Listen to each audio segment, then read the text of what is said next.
जी कापायची पाळली असते बघा, ती पाळली घेतली होती आणि म्हणजे सकाळपासून काहीच नव्हतं खाल्लं ना मी, त्यामुळे मम्मी जबरदस्ती की जेव, मग ते जसं उचलून दाखवत मग ते कपामध्ये चहा ओतला तर मम्मीने आणि एक हाय नमस्कार मंडळी, welcome and welcome back to my नवीन ब्लॉग. सो आजचा आहे आपला माझ्या गावची आठवणी एपिसोड नंबर 8. तर आजची स्टोरी आहे म्हणजे एक आठवण माझ्यासोबत ती आहे की मम्मीने मला पहिल्यांदा मारलं होतं. तर ते कधी मारलं होतं आणि कसा मार खाल्ला होता मी आणि कशाने मारलं होतं आणि ते तुम्हाला सगळं ऐकायला मिळणार आहे या ब्लॉगमध्ये, या व्हिडिओमध्ये. तर व्हिडिओ न स्किप करता शेवटपर्यंत बघा आणि नवीन असाल तर प्लीज व्हिडिओ पहिल्यांदा बघत असाल तर हाईपचा जर ऑप्शन आला असेल तर तो हाईपचा ऑप्शन दाबा आणि लाईक करा आणि शेअरसुद्धा करा. आता बघा, सगळ्यांनीच मार खाल्लाच असतो आपल्या लाईफमध्ये, लहानपणी मोठेपणी. आणि कोणी कमी खाल्लेलं असतं, कोणी थोडासा खाल्लेला असतो, कोणी जास्त खाल्लेला असतो, कोणी एक चापट खाल्लेली असते पहिलीवाली. तर माझ्या लाईफमधला मार मी आज तुमच्यासोबत शेअर करणार आहे. तो पण मम्मीने मारलं होतं आणि तो पण मार म्हणजे मार नाही, एक्स्ट्रीम लेवलचा मार खाल्ला होता. सो व्हिडिओ बघा. आमच्या घरामध्ये आहे ना सगळे म्हातारी माणसं होती जास्त करून आणि लहान मुलं म्हणजे आम्हीच. तर मग ना आजी आजोबा आहेत ते ओरडू द्यायचे नाहीत किंवा मारू द्यायचे नाहीत मम्मीला, आम्ही काही चुकलं वगैरे आमचं किंवा काय झालं तर. मग काय झालं होतं, एके दिवशी मी ना खूप हट्टी होती लहानपणी. हे किती वेळा सांगून पण झाले. अरे कॅमेरा खूपच वरती झाला.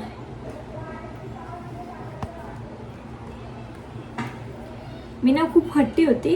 तर एके दिवशी म्हणजे खाण्याच्या बाबतीत माझे इतके नखरे असायचे की म्हणजे मला जेवायचीच नाही मी घरामध्ये. म्हणजे नुसतं उन्हाळ्याचं दिवसभर कानाकात्री असं चटरपटर खायचं तेच पाहिजे आणि जेवण म्हणजे नकोच मला. जेवणाशी अशी नफरत झाली होती. तर एके दिवशी काय झालं होतं, घरातली पूर्ण फॅमिली, आजी आजोबा वगैरे सगळेच, कोणाचं लग्न होतं घरातल्याचं, तर ते लग्नाला गेले होते सगळेच. आणि मी आणि अण्णा मम्मीपाशी होतो. आणि मम्मीला कसं, आता मम्मी एकटीच आम्हाला सांभाळण्यासाठी घरामध्ये, वरच्या घरी पण कोणी नाही आणि खालच्या घरी पण कोणी नाही. आणि मला होतं की म्हणजे मला मम्मी जेव बोलत होती दुपारी. तर मी बोलली की हां ठीक आहे जेवणानंतर वगैरे, आणि असं जेवले नाही मी आणि गेली मी खेळायला. खेळून वगैरे आली संध्याकाळी 3-4च्या आसपास. तर मम्मी बोलते की जेव. तर मी म्हणजे जेवायलाच नाही बोलत होते. तर म्हणजे मी ऐकत नव्हती की मग जेवायला नकोच आहे मला, असं हट्टीपणा करत होती. आणि म्हणजे सकाळपासून काहीच नव्हतं खाल्लं ना मी, त्यामुळे मम्मी जबरदस्ती की जेव म्हणून. तर ऐकतच नव्हती. त्यामुळे मग मम्मी गेली बाहेर आणि आमच्या दरवाजामध्ये जास्वंदीचं झाड आहे, अजून पण आहे. तर ती गेली आणि तिची मस्त अशी काठी काढली. म्हणजे ते झाड असं एक फांदी घेतली, त्याच्यात पानं बिणं काढली आणि मस्तपैकी त्याने मला फटाफट असे फटके दिले होते भरपूर. आणि मी ओरडत आणि मम्मीसोबत भांडत. बरं असं पण नाही की शांतपणे की घरात कोण नाही आहे म्हणून, आणि मम्मीला मी बोलते हां हे की घरात कोण नाही आहे म्हणून तुम्हाला मारतेस, घरात येऊ दे सगळ्यांना मग तुझं नाव सांगते, असं सगळं मम्मीलाच उलटं बोलते. असं नाही की बाबा मार खात्यात आपण, एक असतं ना की बाबा शांत बसायचं लहान मुलांनी वगैरे, असं काही नाही. मी मस्तपैकी मम्मीला उलटं बोलत होते, मग मम्मी अजून मला मारत होती. मग पूर्ण अख्ख्या म्हणजे तिथून खालच्या घरातून वरच्या घरातून खाली मी धावत आणि मम्मी मला पाठवून मारत असं. आणि मी ओरडत आणि मम्मीला अजून उलटं बोलत, मला त्यावेळी अजून मम्मी चिडली होती. आणि मग त्याच्यानंतर झालं मला मारून वगैरे, म्हणजे कंप्लेंटली बोलता ना एक लास्ट लेवलचं की बस झालं आता. ती पण म्हणजे मी शांतच होत नव्हते ना, माणूस करणार तरी काय.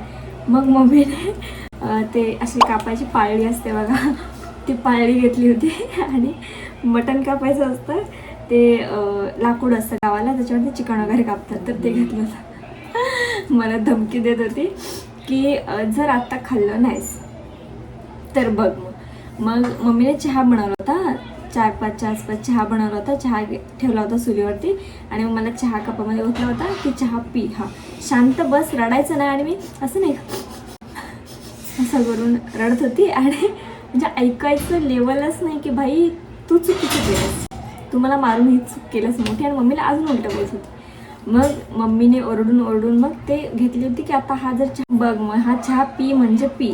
तर मग ते जसं उचलून दाखवत मग ते कपामध्ये चहा ओतला तर मम्मीने आणि एक असं घोट प्रुक करून असा मस्तपैकी पिला आणि मग शांत. कारण की आता मम्मीचा राग म्हणजे भाई डेंजर लेवलचा आणि मी ऐकत पण नव्हतं ना, त्यामुळे मम्मी खूपच चिडली होती. मग त्याच्यानंतर आहे तो चहा पिला मस्तपैकी मी आणि शांत झाले. आणि त्याच्यानंतर मग मम्मीने मला शांत केलं की रडू नकोस असं, म्हणजे मारून झालं, रडून झालं, माझं सगळं करून झालं, मला धमकी पण देऊन झाली. त्याच्यानंतर मम्मी मला शांत करत होती. असं आहे आपल्या इंडियन मम्मीज लोकांचं पोरांसोबत ट्रीट करणं. जरी पडलं तरी पोरक्याला असं फटाके देतात. आणि म्हणजे का पडलास, आता पडलं एखादं पोर तर ती पण त्याची चुकी असते की तू का पडलास, भांडण करून आलास का भांडण केलंस, अभ्यास नाही केला का अभ्यास नाही केलास, किंवा कोणाचा मार खाऊन जरी आला आपला मुलगा तरी सुद्धा की तू मार खाऊन आलास म्हणून पण फटके देतात. वा. सो अशी होती आजची स्टोरी. म्हणजे मम्मीचा मार खाल्ला होता आणि मग त्याच्यानंतर सगळेजण आले घरी. मग सर्वांना सांगितलं मी की मम्मीने मला मारलं. मग सगळेजण मम्मीला ओरडले सुद्धा की म्हणजे असं एवढं कोण मारतं, ओरडायचं वगैरे असं तसं झालं.